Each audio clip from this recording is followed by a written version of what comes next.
జగన్మోహన్ రెడ్డి మనస్తత్వం ఇది అని అప్పట్లోనే మీరు ఎలా అంచనా వేయగలిగారు? ఆయన లక్షణాలన్నీ కూడా very much close to the narcissism. ఇవన్నీ కూడా మీకు భృగు మహర్షి కాలంలో రాశారండి. ఈ నార్సిసిజం అనే దాన్ని ఒక డిసీజ్ గా చూడొచ్చా మనం? సో నార్సిసిస్టిక్ ట్రేట్స్ ఉన్న వాళ్ళందరికీ కూడా దే లవ్ దేర్ లైఫ్. మరి ఆయనకున్న లక్షణాల్లో ఇది లేదంటారా? కేవలం ఆ వ్యక్తి స్వీయ పరిజ్ఞానంతోని స్వీయ ఆలోచనతోని అంతర్ముఖులైతే తప్ప ఆ స్వభావం పోదు. అందరి మీద ఇలాగా ఓదారుస్తూ ఉంటారు కదా, ముద్దులు పెడుతుంటారు.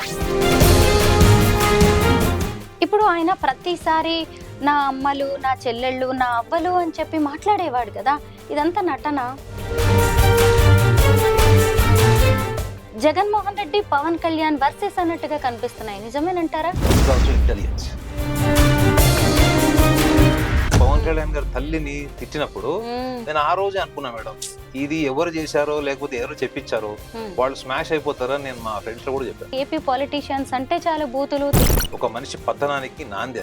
కాంగ్రెస్ కి దగ్గర అవ్వబోతున్నారా అనే ఇండికేషన్స్ కూడా ఢిల్లీ వేదికగా ఇచ్చినట్టుగా అయితే ఒక ప్రచారం అనేది జరుగుతుంది. ఏనుగు దంతాలు బయటకుండే వేరు, లోపల. అందరికీ నమస్కారం, నేను స్వరూప పొట్లపల్లి. మన చుట్టూ ఎంతో మంది మనుషులు ఉంటారు, రకరకాల మనస్తత్వాలు ఉంటాయి. వారి ప్రవర్తనను బట్టి వారి మానసిక స్థితి ఏంటి అనేది మానసిక నిపుణులు అంచనా వేస్తూ ఉంటారు. ప్రస్తుతం మాజీ ముఖ్యమంత్రి వైఎస్ జగన్మోహన్ రెడ్డి మానసిక పరిస్థితి ఏంటి అనే దాని మీద విపరీతంగా చర్చ జరుగుతుంది. ఆయన్ని మానసిక రోగిగా అభివర్ణిస్తూ ప్రత్యర్థులు ట్రోల్స్ చేస్తున్నారు, కామెంట్స్ చేస్తున్నారు. అయితే వైఎస్ జగన్మోహన్ రెడ్డి లాంటి వారు తమను తాము కారణ జన్ములుగా, దైవాంశ సంభూతులుగా ఫీల్ అవుతూ ఉంటారని, అయితే ఇలాంటి వారికి మామూలు జనాలకి ఉండే భావోద్వేగాలు ఉంటాయి, కోరికలు ఉంటాయి అని చెప్పి ఆస్ట్రో సైకాలజిస్ట్ ఎస్వి నాగనాథ్ గారు చెబుతున్నారు. 2012లోనే ఆయన జగన్మోహన్ రెడ్డి మనస్తత్వాన్ని అంచనా వేసి ఆంధ్రప్రభకు రాసిన ఆర్టికల్ ఇప్పుడు విపరీతంగా వైరల్ అవుతుంది. 2012లో అప్పుడే ఆయన మనస్తత్వాన్ని ఎస్వి నాగనాథ్ అంచనా వేశారు. ఇప్పుడు 2024 అంటే ఈ 12 ఏళ్లలో, ఈ పుష్కర కాలంలో ఎన్నో మార్పులు వచ్చాయి. అయితే జగన్మోహన్ రెడ్డి మానసిక స్థితిలో కావచ్చు, ఆయన పరిస్థితిలో కూడా ఎన్నో మార్పులు వచ్చాయి. అయితే ఇక్కడ మనం చెప్పుకోవాల్సింది, వైఎస్ జగన్మోహన్ రెడ్డి పర్సనాలిటీని నార్సిజం గా అభివర్ణిస్తున్నారు ఎస్వి నాగనాథ్ గారు. ఆయన ఇప్పుడు నాతో పాటు ఉన్నారు. ఆయనతో మాట్లాడి అసలు జగన్మోహన్ రెడ్డికి సంబంధించిన ఇంకా అనేక విషయాలు తెలుసుకుందాం. నమస్తే నాగనాథ్ గారు. నమస్తే మేడం. గ్రేట్ అండి, కంగ్రాచులేషన్స్. ఎందుకంటే 2012లోనే మీరు రాసిన ఆర్టికల్ ఇప్పుడు వైరల్ అవుతుంటే నాకు మాత్రం భలే సర్ప్రైజింగ్ గా అనిపించింది. అంటే అసలు జగన్మోహన్ రెడ్డి మనస్తత్వం ఇది అని అప్పట్లోనే మీరు ఎలా అంచనా వేయగలిగారు? అస్ట్రాలజీ అనగానే జనరల్ గా మనకి ఏం తెలిసి ఉంటది, వార ఫలాలు, రాశి ఫలాలు, లేదా పంచాంగం. ఉగాది పండుగ రోజు మనం పంచాంగ శ్రవణం సాంప్రదాయబద్ధంగా ఈసారి రాజు ఎవరు, మంత్రి ఎవరు, ఎవరికి ఎంత రాజపూజ్యం ఉంది, అవమానం ఉంది, ఈ స్థాయి దాటి జనరల్ గా మన మీడియాలో ఆర్టికల్స్ కానీ టీవీ షోస్ కానీ మీరు ఎక్కడన్నా చూడండి, ఈ స్థాయి దాటినటువంటి చర్చలు లేదా వాటికి సంబంధించినటువంటి అంశాలు ఎక్కడ కూడా మనం బయటికి రావు. నా అదృష్టమో దురదృష్టమో నేను ఆస్ట్రాలజీ ప్రాక్టీస్ చేసిన తర్వాత నా ఫస్ట్ పర్సెప్షన్ టు ఆస్ట్రాలజీ, మనము జ్యోతిష శాస్త్రాన్ని ముందుగానే ఒక ఒపీనియన్తో చదువుతున్నాం. ఇప్పుడు మీరు జ్యోతిషం నేర్చుకుంటున్నారు, ఆ కెమెరామెన్ జ్యోతిషం నేర్చుకుంటున్నాడు. ఫస్ట్ పర్సెప్షన్ ఏముంటదంటే, అరే మనం జ్యోతిషం నేర్చేసుకొని టకాటక అందరు భవిష్యత్తు చెప్పేసేయాలి, ఇంకా మనం ఫ్యూచర్ కూడా చెప్పేస్తాం, అసలు అన్ని తెలిసిపోతాయి అనుకుంటారు. కానీ నిజంగా జ్యోతిష శాస్త్రాన్ని మీరు ఒక ప్రెజుడిస్తోని, అంటే ఒక ప్రెడిక్టివ్ టూల్ లాగా మీరు కనుక నేర్చుకుంటే మీరు చాలా తప్పు చేస్తున్నట్టు. అందులో ఏముంది అసలు, నిజంగా మీకు భృగు మహర్షి కాలం నుంచి ఏమి రాసి ఉంది అందులో. సో ఈ అంశాల మీద మాత్రమే మీరు రీసెర్చ్ చేశారనుకోండి, అసలు అందులో ఏముందో అది నేర్చుకుంటున్నాం స్ట్రైట్ గా, తర్వాత ఆలోచిద్దాం. అందులో మీకు ఫస్ట్ కనిపించేదే స్వభావం. మీరు చూడండి, మీరు ఎప్పుడైనా ద్వాదశ రాశుల ఫలితాలను మీరు చదివే ఉంటారు. కానీ అందులో ఏముంటుంది అసలు, మీకు ప్రతి సిలబస్ లో, మీకు యూనివర్సిటీలో చదువుకుంటే, మీరు ఎంఏ కానీ బిఏ కానీ ఆస్ట్రాలజీలో మీరు ఒకవేళ గ్రాడ్యుయేషన్ చేస్తే, మీకు ప్రతి టెక్స్ట్ బుక్ లో మీకు ద్వాదశ భావాలను ఉంటుంది తప్ప ద్వాదశ రాశి ఫలితాలను ఉండదు. ద్వాదశ రాశి ఫలితాలు ఎవరు చెప్పాలి? ప్రాక్టీషనర్ చెప్పాలి.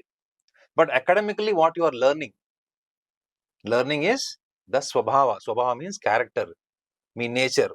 So your nature determines your future అనేది నా first perception after learning astrology. So ఆస్ట్రాలజీలో ఉన్నటువంటి ఈ సైకలాజికల్ డైమెన్షన్స్ ఏవైతే ఉన్నాయో, ప్రతి ఒక్కళ్ళ జాతకంలో ప్రపంచంలో మీ వ్యక్తిత్వంలో లోపాలు ఉంటాయి, మీ వ్యక్తిత్వంలో బలాలు ఉంటాయి. సో బలాలు బలహీనతల్లో మీకు ఎక్స్ట్రీమ్ లెవెల్స్ ఆఫ్ వ్యక్తిత్వం ఏముంటది? పలానా రాశి వాడికి అసూయ ఎక్కువ ఉంటుంది.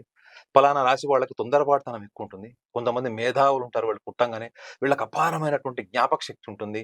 వీళ్ళకు మేధస్సు ఉంటుంది. వీళ్ళు చాలా బద్ధకస్తులు. వీళ్ళు చిన్నప్పటి నుంచి కూడా చాలా ముసలోళ్ళ లక్షణాలు ఉంటాయి. ఇవన్నీ కూడా మీకు భృగు మహర్షి కాలంలోనే రాశారండి. హ్మ్.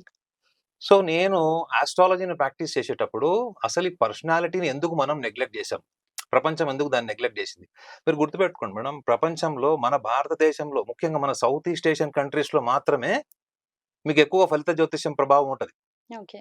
If you go to western countries వాళ్ళందరూ కూడా పర్సనాలిటీ బేస్డే ఎక్కువ బుక్స్ రాశారు.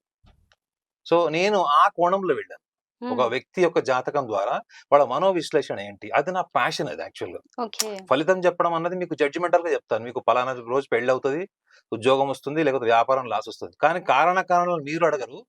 నాకు చెప్పాల్సిన అవసరం లేదు. నా కరెక్ట్. జాబ్ సింపుల్ అయిపోయింది గదా! అదే మీరు ఆస్ట్రో సైకాలజీలో you have to give entire description about personality అండి. మీరేదో జస్ట్ బ్లైండ్‌గా వీళ్ళకి యాంక్సైటీ డిజార్డర్ ఉంది, నార్సిసిజం ఉంది, లేకపోతే వీళ్ళకి ఇన్ఫీరియారిటీ కాంప్లెక్స్ ఉంది, సోషల్ ఫ్యాక్టర్స్, సోషల్ ఫోబియా ఉందని మీరు ఊటిగా చెప్పలేరు. హ్మ్. ఏ కారణాల వల్ల ఉంది అన్నది మీరు విశ్లేషించగలగాలి. అలాంటి విశ్లేషణ నేను అప్పట్లో ప్రముఖ రాజకీయవేత్తలు, భారతదేశంలో ఉన్నటువంటి చాలా మంది ప్రముఖులు, ప్రపంచవ్యాప్తంగా ఉన్నటువంటి బరాక్ ఒబామా గురించి కూడా మనం రాసాం హ్మ్. ఎలక్షన్స్ టైమ్‌లో. సో ఈ అనాలిసిస్ రాసినప్పుడు నేను తీసుకున్న స్ట్రాంగ్ పాయింట్ ఏంటంటే, ప్రతి ఒక్క లీడర్‌కి ఒక్కొక్క పర్సనాలిటీ ట్రైట్ ఉంది. అందులో జగన్మోహన్ రెడ్డి గారి జాతకం నేను చూసినప్పుడు ఆయన లక్షణాలన్నీ కూడా very much close to the narcissism. So narcissism అంటే అదేదో పెద్ద ఒక రాక్షసుడికి ఉండే లక్షణము, ఒక హ్మ్. దుర్మార్గుడికి ఉండే లక్షణము, యాంటీ సోషల్ ఎలిమెంట్‌కి ఉండే లక్షణం అని అనుకుంటారు. అది కానే కాదు. నార్సిసిజం ఉన్నవాళ్ళు ఎవరికి హార్మ్ కూడా చేసినటువంటి చరిత్ర కూడా లేదు. నార్సిసిజంతో పాటు మీకు anti social element, sadistic tendencies ఉన్నవాళ్ళు, వాళ్ళు సమాజానికి హానికరం, కుటుంబానికి హానికరం. సో జస్ట్ నార్సిసిజం అని చెప్పంగానే మీరు కాంప్లెక్స్ ఫీల్ అవ్వాల్సిన అవసరం లేదు. సో జగన్మోహన్ రెడ్డి గారి జాతకంలో ఉన్నటువంటి లక్షణాలు మీరు అక్కడ ఎవ్వరున్నా లేకపోయినా నమస్కారం పెడుతుంటారు. చూసారా మీరు? అక్కడ క్రౌడే ఉండదు. హ్మ్. ఇది నన్ను ఒక జర్నలిస్ట్ అడిగాడు. "అన్న అక్కడ ఎవ్వరు లేరన్న. మేమందరం అక్కడ ప్రెస్ వాళ్ళందరూ ఇటువైపు ఉన్నాము. అక్కడ ఎవ్వరు లేరు. ఆయన హ్మ్. ఒక్కడే నమస్కారం పెట్టి నవ్వుకుంటున్నాడన్న. ఏంటి విచిత్ర స్వభావం" అని అడిగాడు. అంటే జనం ఉన్నట్టుగా ఫీల్ అవుతున్నారా ఏంటి ఆయన ఆ! ఎదురుగా? ఆయన ఒక్కసారి క్రౌడ్‌లోకొచ్చేసిన తర్వాత అంటే ఒక్కసారి ఇంటీరియర్ నుంచి మీరు ఎక్స్‌టీరియర్‌కి రాంగానే you will become very self conscious. And everybody is watching me. Hmm. Everybody is after me. So నాకు ఒక ప్రత్యేకమైనటువంటి ప్రజాదరణ ఉంది. ప్రత్యేకమైన ప్రజల్ని ఆకర్షించేటువంటి ఒక మెస్మరిజం అయినటువంటి అంటే మానవాతీతమైనటువంటి ఒక హ్మ్. శక్తి నాలో నిగూఢంగా ఉందని ఫస్ట్ వాళ్ళు ఫీల్ అవుతారు మేడం.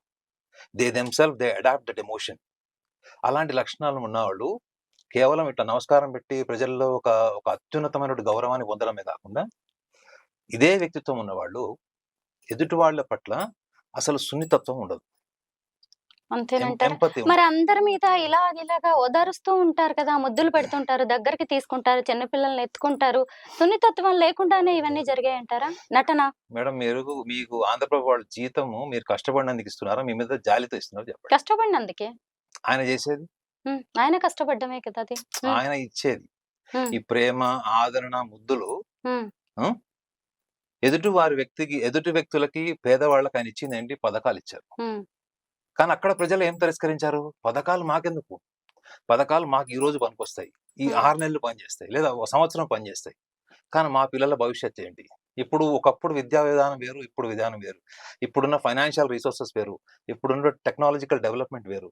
కానీ చదివిన పిల్లలు ఎంబీఏ చదివిన వాళ్ళు, బీటెక్ చదివిన వాళ్ళు అందరూ వెళ్లి పొరుగు రాష్ట్రాలకు వెళ్లి ఇక్కడ ఉద్యోగాలు చేసుకోవాల్సొస్తుందని మీరు యూట్యూబ్‌లో కొన్ని వందల వీడియోలున్నాయి. హ్మ్. ఏది? అవును. ఎలక్షన్స్‌కి ముందు, ఎలక్షన్స్‌కి తర్వాత.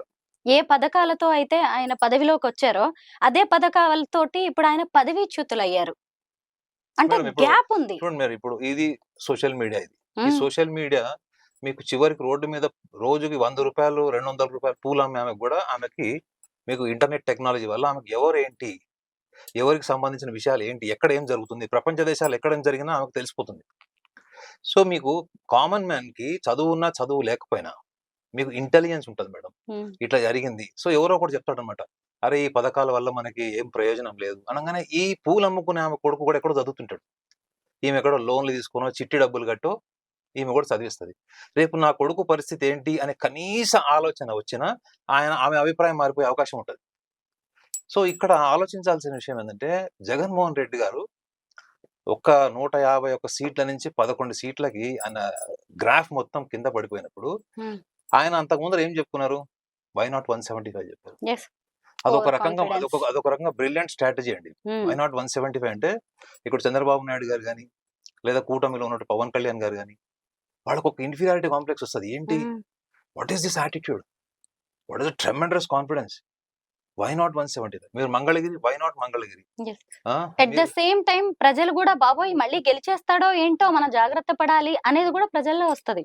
అంటే ఇప్పుడు నేను ఒక అనలిస్ట్ గా అయితే Hmm. పబ్లిక్ యాంగిల్లో మనం సోషల్ మీడియా ద్వారా చూసిందే మనం Hmm. మనం చెప్పగలుగుతాం.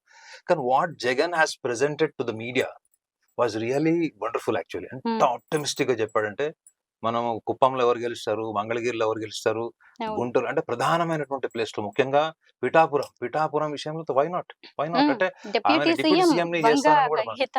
But actually that was good move. Yes. That is very good move. Yes. Yes. Very so positive vibrations. అది వెరీ గుడ్ మూవ్. సో అదేంటంటే ఒక యాటిట్యూడ్ తోని కాన్ఫిడెన్స్ తీసుకెళ్ళినప్పుడు first Hmm. He believed. Hmm. ఒక రకంగా చెప్పాలంటే అది చాలా సాహసభేదమైనటువంటి Hmm. చర్య. కానీ ఆయన చేసినటువంటి పనులలో Hmm. ఆయన ఎప్పుడు కూడా 5 సంవత్సరాల్లో ఒక్కసారి కూడా ప్రెస్ కాన్ఫరెన్స్ పెట్టలేదు అని Yes. ఒక టాక్ ఉంది. Hmm. సో నార్సిసిస్టిక్ ట్రైట్స్ ఉన్న వాళ్ళు they don't feel like they are answerable to the world. Yes. Okay. నన్ను ఎవడు ప్రశ్నించద్దు. ఒకవేళ నన్ను ప్రశ్నిస్తే అక్కడ ఆ ప్రశ్నకు సంబంధం లేని ఆన్సర్ చెప్తాను. మళ్ళీ అటువంటి కాన్సిక్వెన్సెస్ నేను ఫేస్ చేయను.